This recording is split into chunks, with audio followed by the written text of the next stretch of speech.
الله أكبر الله أكبر الله. Assalamualaikum warahmatullahi wabarakatuh. Alhamdulillahi wa kafa, wassalatu wassalamu ala nabiyyina Muhammadin al-Mustafa wa ala alihi wa ashabihi ahlus sidqi wal wafa.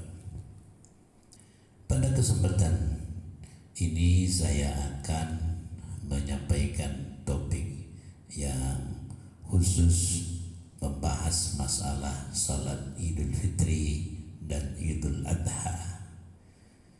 Islam memiliki hari-hari kebesaran yang di Indonesia dikenal dengan peringatan Hari Besar Islam atau PHBI.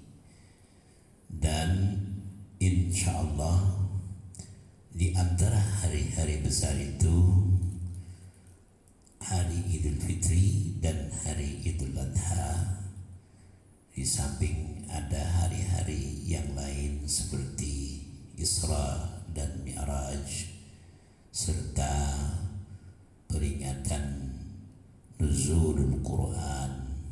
Kemudian ada juga hari besar peringatan Maulid Rasul Muhammad sallallahu alaihi wasallam. Hari besar Islam Idul Fitri dan Idul Adha ini adalah bagian dari rangkaian ibadah ritual, atau di dalam bahasa Arab kita mengenalnya ibadah mahdhah. Dan sebentar lagi, kurang dari 10 hari dari sekarang, kita akan menyelenggarakannya. Di tengah pandemi COVID seperti ini, tentu banyak yang was-was. Apakah kita bisa sholat Idul Fitri berjamaah dengan saudara-saudara, kawan-kawan dan kerabat serta masyarakat, atau terpaksa kita melakukannya di rumah masing-masing? Pilihannya ada di tangan kita. Sesuai dengan fatwa MUI nomor 14 tahun 2020, kita membaginya ada 2 wilayah. Wilayah yang terkendali dan wilayah yang tidak terkendali. Apabila kita tinggal di wilayah terkendali, di mana virus pandemi COVID-19 dianggap aman dan tidak ada kasus ODP, kemudian PDP apalagi yang positif, maka umat Islam diminta untuk melakukan ibadah yang wajib, yang sunnah dan nabil secara normal. Berarti kita seperti biasa, tidak ada perubahan. Tetapi apabila kita tinggal di wilayah yang tidak terkendali, maka disinilah kita harus mengikuti fatwa Majelis Ulama Indonesia dan protokol kesehatan nasional tentang ibadah di tengah pandemi COVID-19. Oleh karena itu, kita tidak bisa mengeneralisir. Mengapa fatwa ini dikeluarkan? Karena untuk memproteksi, menjaga keamanan masyarakat sesuai dengan misi Islam, yang adalah maqasidus syariah. Yang 5, hifzun nafsi, hifzud din, dan hifzul mal, yaitu menjaga nyawa manusia. Itu sangat penting dalam Islam. Salat Idul Fitri tahun ini mudah-mudahan kita bisa melaksanakannya di daerah dan di wilayah terbuka.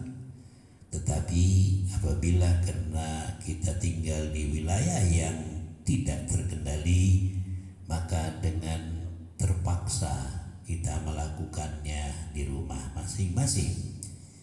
Jadi ada 2 hal yang perlu kita pahami. Salat Idul Fitri dan Idul Adha dua-duanya sunnah. namanya sunnah muakkadah, sunnah yang sangat diperkuat oleh Rasul Muhammad Sallallahu Alaihi Wasallam, karena hanya kita selenggarakan sekali setahun. Oleh karena itu sangat disayangkan apabila kita meninggalkan sholat ini.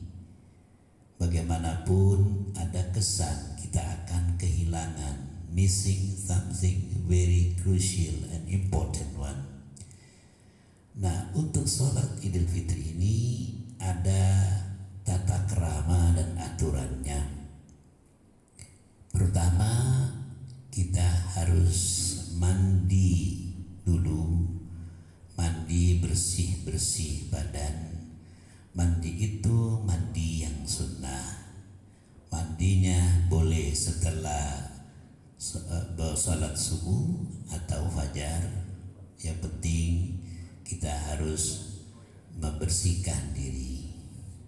Lalu menggunakan busana yang bersih dan baik sesuai dengan perintah Allah, khudzu zinatakum inda kulli masjidin.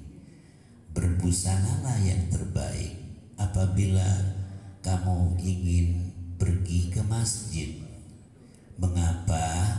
Karena busana yang baik itu justru akan membantu kita untuk meraih kekhusyuan dalam beribadah. Makanya diperhatikan sekali, Nabi Muhammad Sallallahu Alaihi Wasallam juga selalu menggunakan wangi-wangian atau yang dikenal dengan istilah at-tariyat atau parfum, parfum yang terbebas dari alkohol. Nah, para pemirsa yang budiman, setelah kita berbusana lalu siap untuk berangkat, sebelum berangkat kita disunahkan untuk memakan sesuatu. Ya, apa? Bisa korma, bisa makanan-makanan yang manis-manis. Kalau Nabi biasanya mengambil dan mengkonsumsi kurma, kesukaan beliau. Dia ambil dengan jumlah yang ganjil, dari 3, 5, 7, 9 dan seterusnya. Tentu saja kalau di atas 9 kayaknya berlebihan. Kita mengambillah yang moderat saja.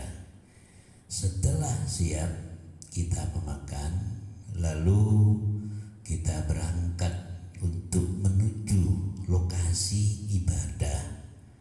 Sebaiknya kita menyelenggarakan sholat Id ini di waktu yang lebih siang daripada sholat Idul Adha, karena sholat Idul Adha sebaiknya lebih pagi, mengingat sisa waktunya kita pergunakan untuk menyembelih hewan-hewan kurban, maka diminta agar lebih cepat. Di sholat Idul Adha kita tidak boleh makan dulu, langsung berangkat pulang baru makan. Nah, sholat Idul Fitri mengkonsumsi sesuatu baru berangkat. Setelah kita sampai di tempat lokasi, maka kita langsung duduk sambil membaca takbir, Allahu Akbar, Allahu Akbar, Allahu Akbar, walillahil hamd. Tidak ada sholat qobliyah, tidak ada sholat ba'diyah, tidak ada azan, tidak ada iqamat. Ya, Rasul Muhammad Sallallahu Alaihi Wasallam berangkat ke masjid jalan kaki, ya, tidak naik kendaraan karena rumahnya dekat. Tetapi kalau antara rumah kita dan tempat lokasi sholat itu jauh, kita boleh menggunakan kendaraan. Itu disesuaikan dengan situasi dan kondisi di mana kita tinggal. Lalu nanti setelah ada pengumuman bahwa sholat akan segera dimulai, maka kita siap-siap untuk sholat terlebih dahulu berjamaah 2 rakaat. Di rakaat pertama, yaitu rakaat terdiri dari 7 takbir termasuk takbiratul ihram. Jadi Allahu Akbar, kemudian itu takbiratul ihram kita, ya, lalu diikuti dengan 6 takbir lain berdasarkan hadis-hadis yang sahih. Antara satu takbir dan takbir yang lain tidak ada bacaan khusus, walaupun sebagian ulama mengatakan ada saja dan boleh kita membacanya subhanallah walhamdulillah wala ilaha illallah wallahu akbar dan seterusnya. Lalu kita membaca surah Al-Fatihah apabila menjadi imam, dan setelah membaca Al-Fatihah membaca surah yang biasa Nabi baca di rakaat pertama adalah surah Al-A'la, Sabbihis rabbikal a'la alladzi khalaqa fasawwa. Kemudian ruku, sujud, bangun dari sujud, kemudian qiyam di rakaat yang kedua. Nah, Allahu Akbar itu tidak termasuk daripada takbir yang 5 kali. Jadi lalu ada 5 takbir. Setelah itu seperti biasa baca surah Al-Fatihah dan surah di dalam Al-Quran yang lain, yaitu surah Hal Ataka Hadithul Ghasyiyah, surah Al-Ghasyiyah. Nah, apabila kita lakukan ini dengan baik, insya Allah membutuhkan waktu sekitar 10 menit sampai 15 menit saja. Usai sholat, maka kita mendengarkan khutbah. Khutbah ini terdiri dari 2 bagian. Ada yang mengatakan cukup 1 bagian saja, karena bagian kedua hanya doa. Maka kita temukan di beberapa negara termasuk di Indonesia, ya khutbahnya cuma 1 saja, tidak 2. Nah, bagaimana apabila kita sholat Idul Fitrinya di rumah? Apakah nanti ayahnya jadi imam, kemudian jadi khotib? Bisa grogi nanti ayah di depan keluarga. Nah, para ulama mengatakan status khutbah ini juga sunnah. Apabila kita ingin melakukan khutbah, ahlan wa sahlan, dipersilahkan.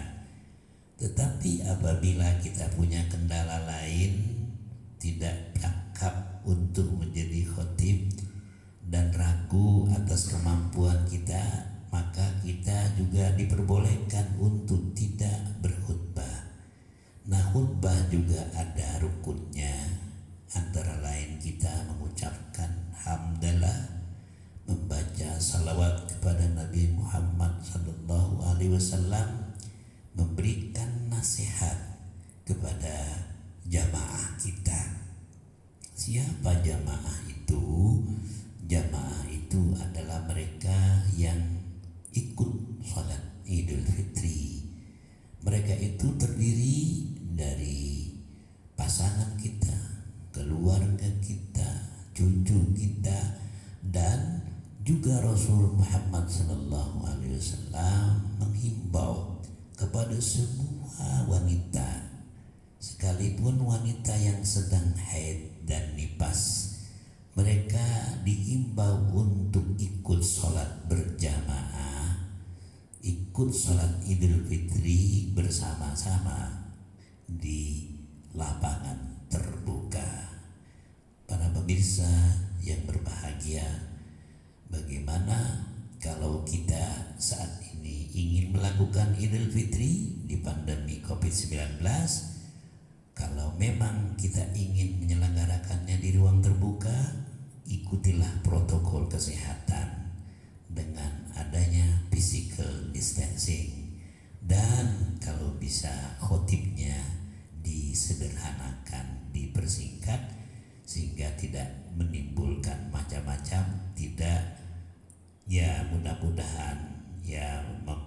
aspirasi adanya droplet dan lain sebagainya. Sekali lagi kami berharap agar kita umat Islam jangan sampai meninggalkan sholat Idul Fitri tahun ini dan seterusnya, karena ini sholat yang memang sekali dilakukan setahun.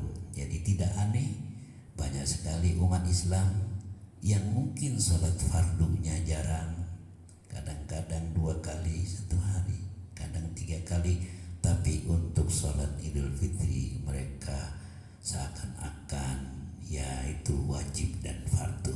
Menurut Imam Abu Hanifah, sholat Idul Fitri itu wajib, berbeda dengan imam-imam yang lain. Wajibnya versi Imam Abu Hanifah seperti sunnahnya imam-imam yang lain.